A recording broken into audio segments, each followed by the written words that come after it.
Victoria James, District 11.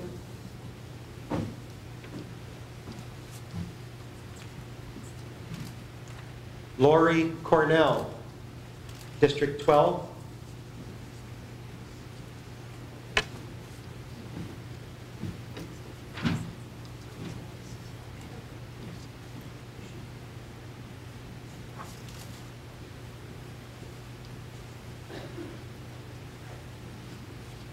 Paula DeJoy, District 13.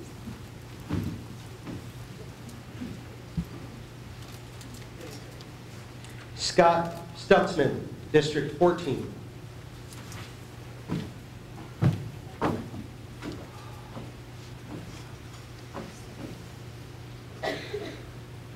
Maria Kinberg, District 15.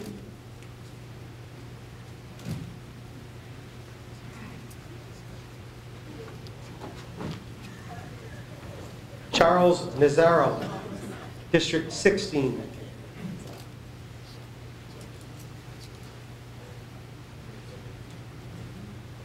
Richard Babbage, District 17.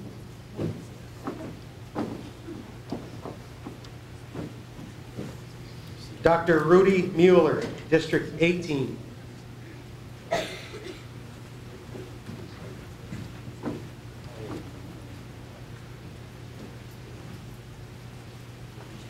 Jay Gould, District 19.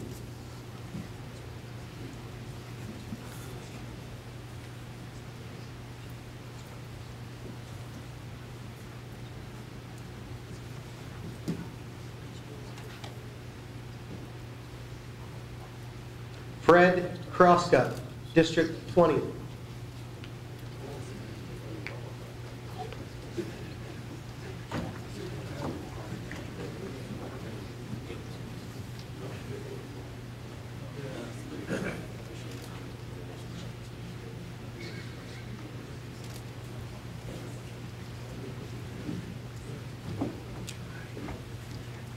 David Himmeline, District 21.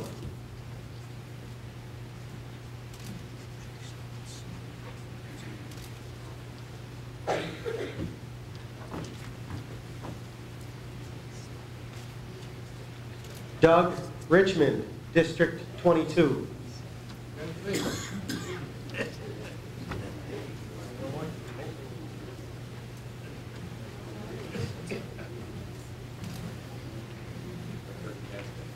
Thomas DeJoe, District 23.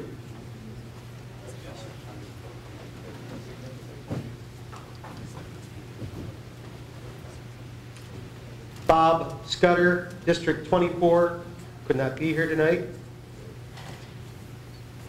John Gulo, District 25.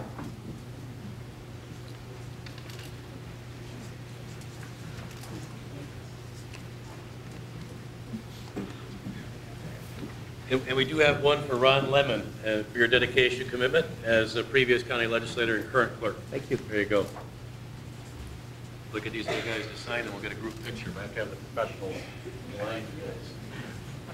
I'm not going to begin to try and do that. So if you're for yourselves, that'd be great.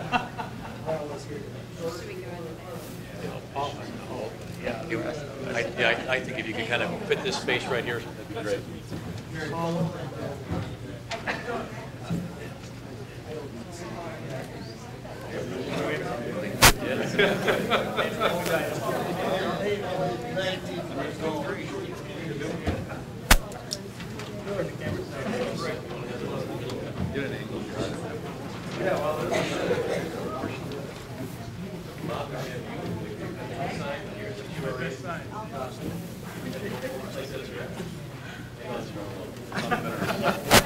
I've got you guys kind of come in here a little bit.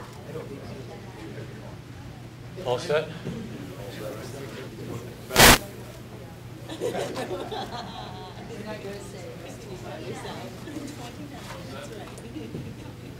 A round of applause.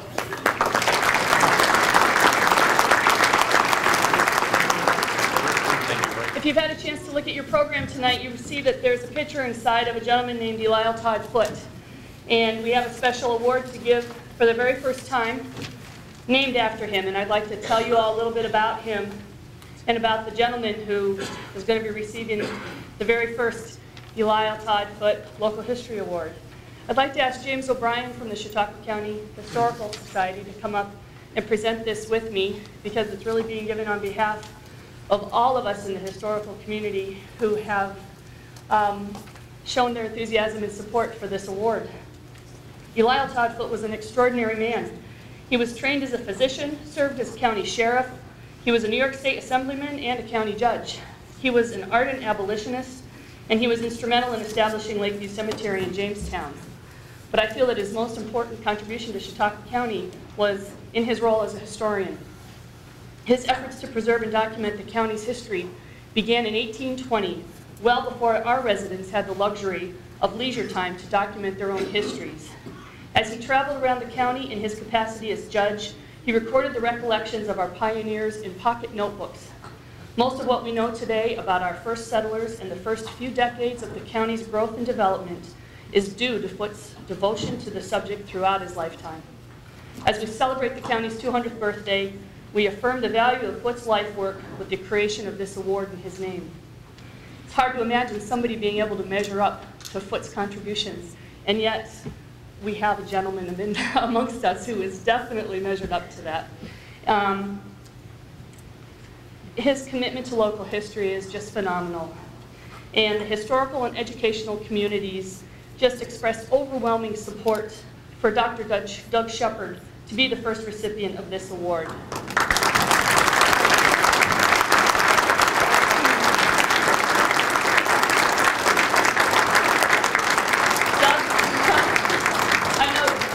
Doug probably doesn't want to come up here while I read all these glowing comments about him. He's in the back waving. At some point, you are going to have to come up and get your picture taken.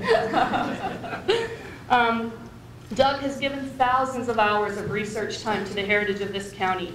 He can tell you about just about any person or building ever mentioned in the Fredonia Census, which ran for over 150 years. It's amazing. His in-depth knowledge of town records and records held at our local museums makes him the ultimate source when you've exhausted all other avenues, not for those of us in the county alone, but for people around the globe. The consensus seems to be that Doug never says no to anyone who needs his help. I received testimonials from far and near when we announced to the folks that we deal with that we're going to be giving this award. And everybody said the same thing, that Doug goes above and beyond the call when asked for assistance. He and his wife Winnie were at the epicenter of the effort to save and rehabilitate the Fredonia Opera House. In order to secure grant funds, Doug wrote an exhaustive detail of the physical and cultural history of that building, as well as a vision statement of what was to be done. His efforts resulted in one of the largest historic preservation awards ever given out by the state. His cheerful and loving enthusiasm for local history is contagious. Ann Deacon from SUNY Fredonia wrote about how Doug's sense of humor has engaged and inspired her students. He's shown her students all about service learning, which is a new catchphrase on college campuses these days. He showed them that your devotion for an avocation never ends. And if your lifelong avocation also benefits your community, then all the better. And Doug epitomizes that. He continues to gift our county with his boundless energy and grace, and he unselfishly shares his knowledge and his research and his wonderful sense of humor. He's a true guardian of our heritage, and I'm very pleased to give him this award tonight.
we're ready for the event you've all been waiting for. It seems as though the publicity that we've received for this event has overwhelmingly been showing their interest in the skit that we're about to see this evening. So I'd like to ask our two actors to get ready and come forward. I'm going to just give you a little bit of background so you understand what we're going to be revealing this evening. In 1811, when the county was established, it was comprised of only two very large towns, Chautauqua and Pomfret. At that time, the county was governed by a board of supervisors, which meant that the town supervisors were also responsible for running the county. Therefore, the first government body of our county was comprised of two men, the Honorable Philo Orton from the town of Pomfret, and the Honorable Matthew Prendergast from the town of Chautauqua. And just so you know a little bit more about these two men, Philo Orton was born in Massachusetts in 1778. He looks very good for his age, doesn't he? He arrived in Chautauqua County in 1806, worked as a surveyor, and became town supervisor at the young age of 33. He also served as a county judge later in our county history. So we now join the Honorable Matthew Prendergast of Chautauqua and the Honorable Philo Orton of Pomfret as they open their meeting. Well, Mr. Orton, let's begin the meeting, shall we? Mr. Rouse is prepared to take the minutes. I see no reason to stand on any ceremony. I have no doubt that the two of us can get matters arranged in a short period of time, and we can be on our way. Agreed, Mr. Pendergast. May I express my thanks for the hospitality provided by Captain Scott for the use of his establishment. It is very much appreciated, Yes, sir. very much. We appreciate it, Mr. Scott. I propose that the first order of business be a review of the finances for the county since last February. According to the bill submitted, the current financial needs of the county come to $86.87.5. Would you like to look over the records, Mr. Orton? Seems to be a tad bit much here. Let me look.